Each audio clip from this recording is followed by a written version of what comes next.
Dampak wabah virus corona atau COVID-19 tidak hanya merugikan sisi kesehatan.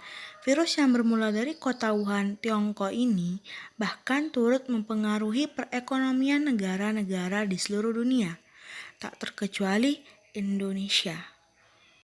Seperti yang diberitakan berikut. Ya pemirsa, dampak buruk penyebaran virus novel corona tak hanya membuat negara-negara di dunia waspada akan warga negaranya terjangkit, tetapi juga harus mewaspadai dampaknya terhadap perekonomian di negara mereka. Nah, separah apa sakit yang bisa ditimbulkan oleh virus novel corona ini ke perekonomian di Indonesia? Saya akan coba memberi gambarannya untuk Anda. Walaupun hingga saat ini kita tahu belum ditemui ada satu kasus pun yang terkonfirmasi virus novel corona di Indonesia, tetapi bukan berarti Indonesia bisa bernafas lega. Karena selain kesehatan, serangan virus yang telah menjangkiti lebih dari 43.000 orang di lebih dari 20 negara ini dan menewaskan 113 jiwa sudah ikut dirasakan Indonesia. Serangannya ini adalah serangan yang paling telak, yaitu di sektor pariwisata. Nah, dalam 1 bulan terakhir ini ternyata serangannya cukup signifikan efeknya. Apalagi kalau kita lihat per 5 Februari 2020 sudah ada penghentian penerbangan dari dan menuju Tiongkok oleh pemerintah Indonesia, sehingga pemerintah Tiongkok pun juga sudah mulai mengevakuasi 5.000-an warga negaranya yang tertahan di Bali. Padahal kalau kita ingat, Tiongkok ini di tahun 2019 adalah negara asal kedua turis mancanegara yang datang ke Indonesia. Belum lagi kalau dilihat bulan Januari dan Februari ini biasanya adalah bulan tertinggi kunjungan wisatawan asal Tiongkok ke destinasi wisata andalan favorit mereka, yaitu Bali dan juga Manado. Nah, kita akan lihat seperti apa data terakhir tingkat hunian atau okupansi di hotel di Manado dan juga Bali sepanjang Januari 2020. Kalau kita bandingkan dengan bulan Januari 2019.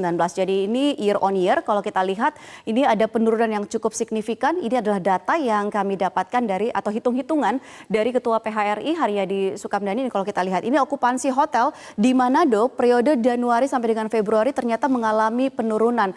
Di 2020 turun menjadi sekitar 30 sampai dengan 40% saja. Sementara biasanya ini hingga mencapai 70%. Demikian pula di Bali yang turun okupansi hotelnya menjadi sekitar 40%. Biasanya tingkat okupansi hotel di bulan Januari ataupun juga Februari yang umumnya ini merupakan bulan perayaan Imlek, ini ada di angka 60 sampai dengan 70%. Jadi dengan kata lain, penurunan ini pastinya juga akan berimbas ke sektor-sektor lain, termasuk misalnya kalau kita bilang ada restoran atau tempat belanja souvenir. Karena kalau turisnya kurang, maka yang belanja juga kurang. Nah, kurang lebih ini masih menurut hitung-hitungan PHRI, hitung-hitungannya seperti ini. Dengan asumsi jika ada 3.000 wisatawan Tiongkok yang datang ke Indonesia setiap harinya, maka dalam 60 hari berarti ada atau 2 bulan. Berikut adalah dampak lainnya dari pandemi COVID-19. Yang pertama, nilai kurs yang turun. Kedua, berkurangnya impor ke dalam negara. Tiga, banyaknya toko yang ditutup karena social distancing.